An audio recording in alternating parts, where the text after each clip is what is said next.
Tinha anunciado durante a semana que ia termos um coral, metade, 60% do coral ficou doente. Então, se você quiser viver o coral, vem o próximo domingo. Mas a gente louva a Deus porque temos as nossas vozes e podemos adorar o Senhor.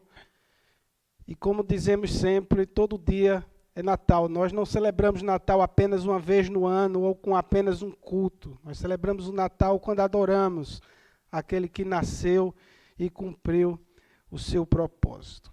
Eu quero convidar você a acompanhar ou ler, abrir a palavra de Deus. Se você quiser uma Bíblia, tem ali Bíblia ali atrás. Você pode, inclusive, levar para casa. É um presente da igreja para você. Na carta de Paulo aos Filipenses, capítulo 2, do verso 5 ao verso 11. Filipenses, capítulo 2, do verso 5 ao verso 11. Vamos mais uma vez fazer essa leitura juntos, em uma só voz, bem alto. Diz assim a palavra do Senhor. Tende em vós o mesmo sentimento que houve também em Cristo Jesus, pois ele, subsistindo em forma de Deus, não julgou como usurpação ser igual a Deus. Antes a si mesmo se esvaziou, assumindo a forma de servo, tornando-se em semelhança de homens, e reconhecido em figura humana. A si mesmo se humilhou, tornando-se obediente até a morte, e morte de cruz. Pelo que também Deus o exaltou sobremaneira, e lhe deu um nome que está acima de todo nome, para que ao nome de Jesus se dobre todos os joelhos, nos céus, na terra e debaixo da terra, e toda língua confesse que Jesus Cristo é Senhor, para a glória de Deus Pai. Senhor, mais uma vez estamos diante da Tua santa palavra. Abre os nossos ouvidos, aquieta o nosso coração, que possamos ouvir a Tua doce voz, entender e aplicar a nossa vida. Fala conosco, Pai, nesse momento, que as palavras dos meus lábios e o meditar do meu coração sejam agradáveis à Tua presença, Senhor, rocha minha e redentor meu. Amém. Irmãos, o nome de Jesus, nós sabemos, tem origem no hebraico, Yoshua, que significa o Senhor é salvação, ou o Senhor salva. Ele é uma forma abreviada de Yeshua, que também possui o mesmo significado. Essa expressão Yoshua é uma combinação em hebraico de dois elementos. Primeiro nós vemos aí as 4 palavras que é o nome de Deus, que para o judeu é impronunciável, mas o nome sagrado no Antigo Testamento traduzido como Senhor. Essas 4 palavras que têm o som parecido com quando a gente respira, a nossa respiração. Muitos comentaristas dizem que ao respirarmos, nós estamos falando o nome do nosso Criador. E a junção dessas 4 letras com Yasha, que é um verbo que significa salvar ou resgatar. Portanto, o nome Yoshua, que Jesus, reflete a missão de Jesus, que é trazer salvação ao mundo. O nome de Jesus é profundamente significativo. No nome de Jesus nós temos a essência de sua identidade e do seu propósito. Em Mateus 1:21, um anjo, quando vai anunciar o nascimento de Jesus, a José ele diz o seguinte: você lhe dará o nome de Jesus, porque ele salvará o seu povo dos seus pecados. Essa declaração confirma que o nome não é apenas uma identificação, mas é uma declaração de sua missão divina como Salvador. Como temos estudado na nossa escola dominical, o Evangelho de João, nós vimos que o Verbo virou gente, ele habitou entre nós, cheio de graça, de verdade, vimos a sua glória, como a do unigênito do Pai. O Deus Todo-Poderoso se fez homem. O apóstolo Paulo, nessa carta aos Filipenses, nos desafia a refletir sobre a verdadeira essência de Cristo. E não apenas isso, qual será a nossa resposta a isso? Como será a nossa vida diante desse conhecimento? Jesus nasceu, veio ao mundo, cumpriu o seu propósito, e aí? Qual é a nossa atitude a respeito disso? E o verso 5, o apóstolo Paulo diz, seja a atitude de vocês, pode passar aí, seja a atitude de vocês a mesma de Cristo Jesus. Paulo inicia esse texto com um apelo, tende em vós o mesmo sentimento que houve em Cristo Jesus. Nós sabemos, irmãos, que não podemos imitar os atos redentivos do nosso Senhor. Não podemos sofrer e morrer de forma vicária. Foi Ele, unicamente Ele, que teve condição de satisfazer a justiça divina, de tomar o cálice da ira de Deus. Mas com o auxílio de Deus, com o auxílio do Senhor, nós podemos e devemos imitar o Espírito que serviu de base para esses atos. Esse verso é uma exortação à igreja para viver de acordo com quem é o nosso exemplo, o Senhor Jesus. O nosso objetivo é ter o mesmo sentimento de humildade, de obediência que Jesus demonstrou em toda a sua vida. E isso se reflete diariamente em nossos comportamentos no nosso dia a dia. O verso 6, o apóstolo Paulo diz que, embora sendo Deus, não considerou que o ser igual a Deus era algo que devia apegar-se. Paulo, então, nos leva a entender quem Jesus é. Ele nos lembra que Cristo existia na forma de Deus, ou seja, Ele sempre foi, sempre será Deus. Jesus não surgiu como um simples homem, mas Ele é a expressão exata de Deus. E mesmo sendo igual a Deus, Ele não usou isso como privilégio ou como vantagem, mas se esvaziou da glória para se tornar um ser humano, para nascer como uma criança. Isso nos mostra que mesmo sendo Deus, Cristo não se apegou à sua posição celestial. Ele se despojou da sua glória, assumindo uma forma de servo, e veio não para ser servido, mas para servir. Você entende isso? Deus Todo-Poderoso se fez carne, se fez humano e veio para servir aos seus. No verso 7 e o verso 8, o apóstolo Paulo continua, mas esvaziou-se a si mesmo, vindo a ser servo, tornando-se semelhante aos homens, e sendo encontrado em forma humana, humilhou-se a si mesmo. E foi obediente até a morte de cruz. E eis aqui, irmãos, a grande notícia. O Deus de todas as coisas, o Deus soberano, dono de tudo, se torna servo de todos. Lembram do verso 5, onde o apóstolo Paulo diz para termos o mesmo sentimento que houve em Cristo Jesus? Vocês lembram quando Jesus foi lavar os pés dos discípulos? Era um trabalho de escravo. Jesus vai lavando o pé de cada discípulo. Mas quando ele chega em Pedro, Pedro diz, num trabalho de escravo, não. Aqui não, Senhor. E Jesus diz, Pedro, se eu não lavar os seus pés, você não terá parte nesse ministério. E Pedro se entrega e diz, me dá um banho. Jesus disse, apenas os pés basta.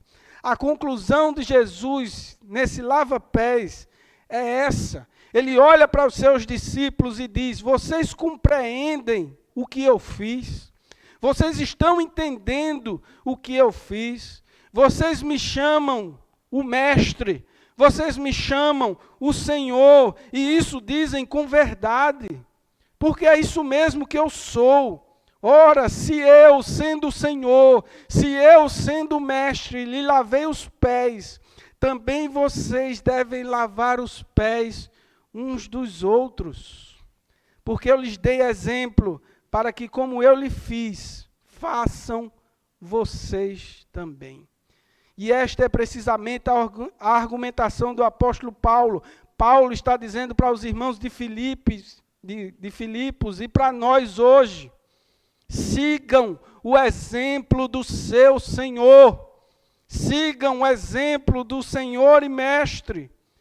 Nós vemos que Jesus se esvaziou e tomou a forma de servo.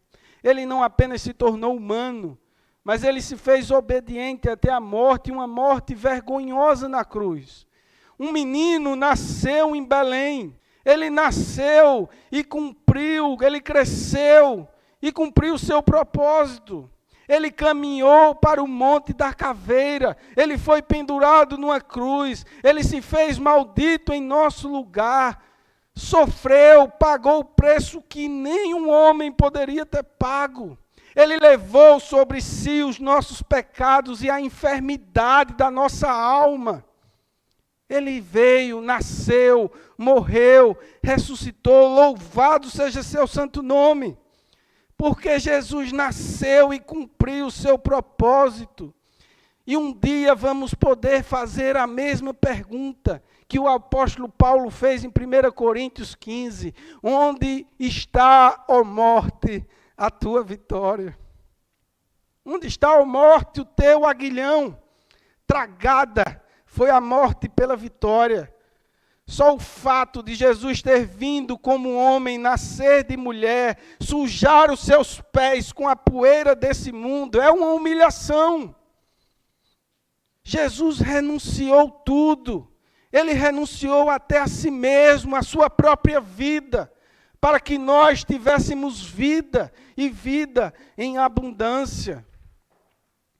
Tão pobre ele era. Estava sempre pedindo emprestado. Um lugar que pudesse nascer. E que lugar? Uma casa onde pudesse passar a noite.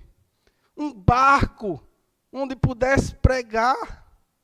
Um animal em que pudesse cavalgar e entrar em Jerusalém como rei. Uma sala emprestada para instituir a ceia do Senhor. E finalmente um túmulo. Teve que pegar emprestado para ser sepultado. Hendricks, um comentarista bíblico, ele diz que Jesus tomou sobre si uma dívida muito grande, uma dívida muito pesada, a qual ele assumiu essa dívida voluntariamente. Aliás, a mais pesada dívida já paga por alguém. Alguém assim, tão profundamente endividado, só poderia ser pobre. No verso 9, o apóstolo Paulo diz: por isso Deus o exaltou à mais alta posição e lhe deu o nome que está acima de todo nome. Paulo diz que Deus o exaltou soberanamente.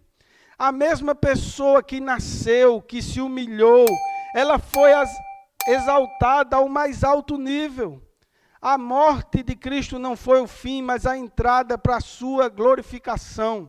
Sua ressurreição, sua ascensão são reflexos da exaltação que ele recebeu por obediência. É certo que nós celebramos nesse período o nascimento de Jesus, mas para mim é impossível falar do seu nascimento sem o seu propósito, sem a sua vida. A grande questão é que ele veio ao mundo e ele se entregou por amor a nós, pecadores que merecíamos apenas o inferno. E essa é a celebração do Natal. Nós temos um Salvador. Nós temos alguém que pagou um preço que nós não poderíamos pagar. Jesus, que veio ao mundo como homem, nasceu de uma mulher, se humilhou, agora ele é super exaltado e recebeu o nome que está acima de todo nome. Veja o verso 10, para que o nome de Jesus se dobre todo joelho no céu, na terra e debaixo da terra. Paulo vai falar aqui sobre o impacto final dessa exaltação. Quando Cristo voltar em sua glória, todo joelho se dobrará.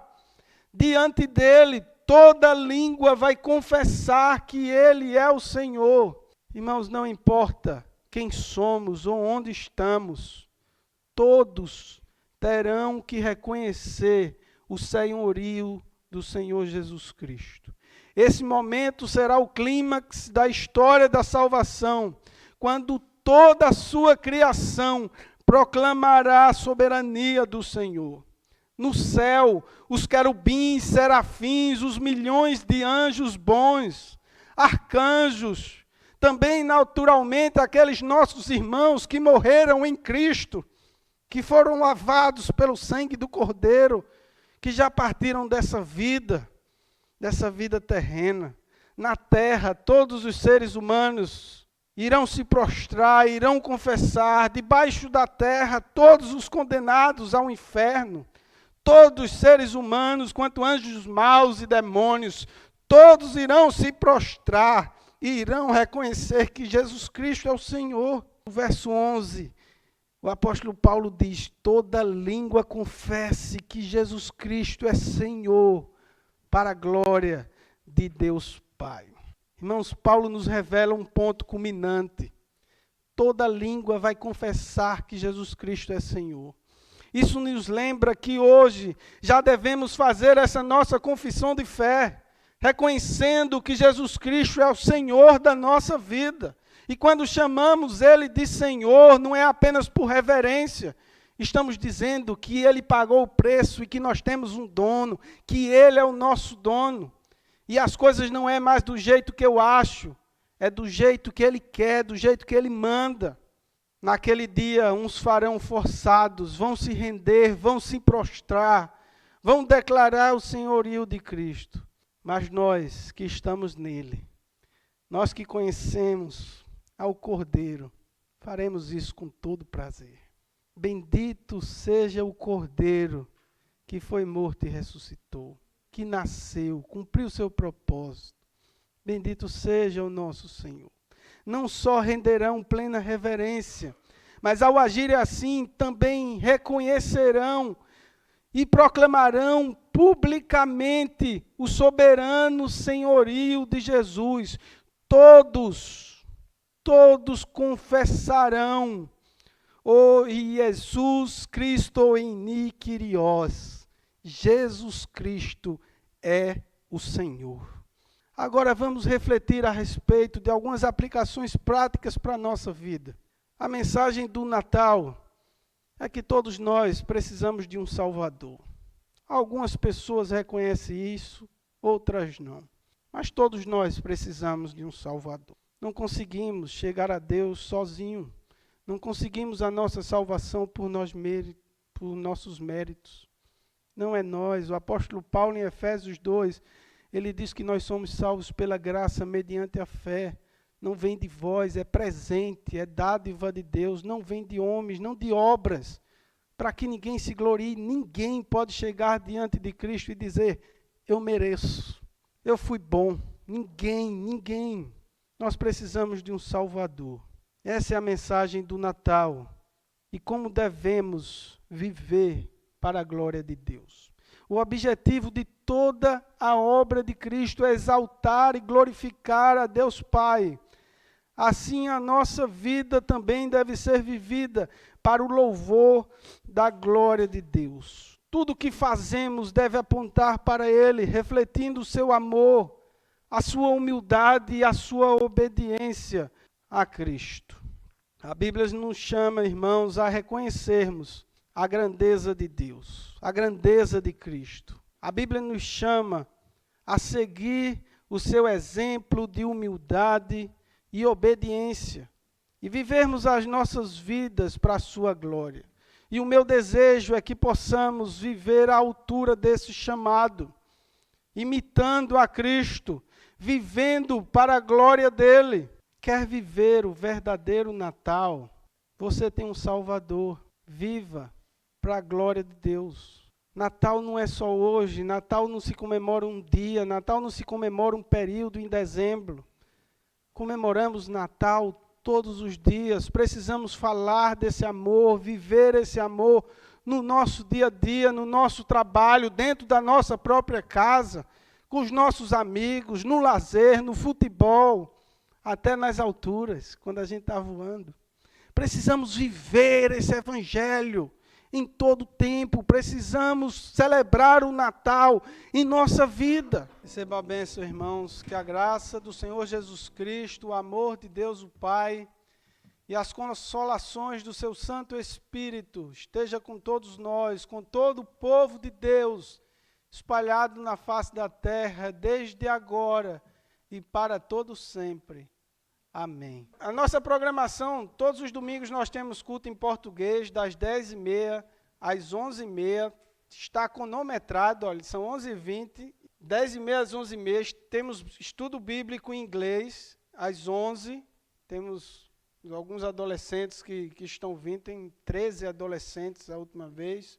Todo primeiro domingo do mês, nós não fazemos essa divisão, nós temos o nosso culto aqui em inglês, e é onde temos a ceia do Senhor e celebramos a ceia juntos. Então, por favor, se esforce para participar, para a gente estar buscando a Deus juntos como igreja do Senhor. Todos os domingos nós temos a nossa escola bíblica, esse período final nós não vamos ter, mas em janeiro vamos começar a nossa escola bíblica de 11h30 às 12h15. Nós estamos estudando o Evangelho de João. Se você quiser estudar a Bíblia junto com a gente, fazer sua pergunta, colocar o seu posicionamento, tem sido muito bom. Eu e Bruno, a gente está revezando as aulas, tem sido um momento assim muito prazeroso. Eu tenho aprendido bastante. Às vezes o comentário de alguém faz uma diferença tão grande. Mas eu não sei se você tem essa experiência com escola dominical. Bruno estava dando aula aqui a semana passada, Daiane, mesmo sem voz, Daiane fez um comentário. Bruno falando de Filipe embaixo da figueira e tal, Daiane fez um comentário. Talvez Filipe estava ali embaixo da figueira, isso tem a ver com a nossa oração dentro do quarto, a sós, do momento a sós com Deus. Aquilo ficou na minha cabeça a semana inteira e eu fiquei pensando, meu Deus, eu nunca pensei nisso. Isso estava mostrando que Deus sondava os corações, que Filipe estava ali se derramando, só Jesus sabia. E aquilo não saiu da minha cabeça. Como é bom a gente ouvir comentários, como é bom a gente comentar, porque a palavra de Deus fica em nosso coração. Então eu desafio você, estude o livro de João, participe da escola dominical. Eu sei que vida de imigrante é corrido, nós temos famílias, nós temos os nossos afazeres, mas esse é um momento muito importante. Nós precisamos aprender a estudar a palavra de Deus. Não é apenas vir só para um culto e participar e ir embora. Tem a comunhão, tem o estudo, tem o envolvimento. E tudo nessa vida tem um preço. Então, invista nesse tempo. Domingo é dia do Senhor, invista, busque a Deus, não deixe de estar com sua família buscando a Deus. Priorize esse dia. A gente podia estar em casa, fazendo o culto sozinho pela internet. Mas é uma ordem de Deus, não deixai-vos de congregar. A igreja perseguida congrega até hoje, em porões. O último relato que eu vi das missões Portas Abertas foi de uma igreja que se alugava um ônibus, ia para o meio da estrada, para poder adorar a Deus em voz alta. Nós temos liberdade. Faça isso com a sua família, você que é homem, sacerdote do lar, coloque a mão, tenha pulso e diga, vamos para a casa de Deus, vamos buscar Deus, vamos adorar a Deus, vamos aprender do Senhor.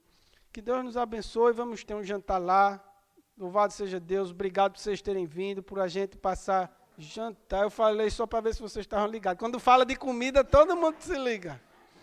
Almoço, um almoço muito bom, tem um salpicão que eu fiz lá para a gente mesmo desfrutar disso. Deus abençoe, vamos celebrar. Abrace seu irmão, deseja a ele uma semana abençoada. Deus abençoe.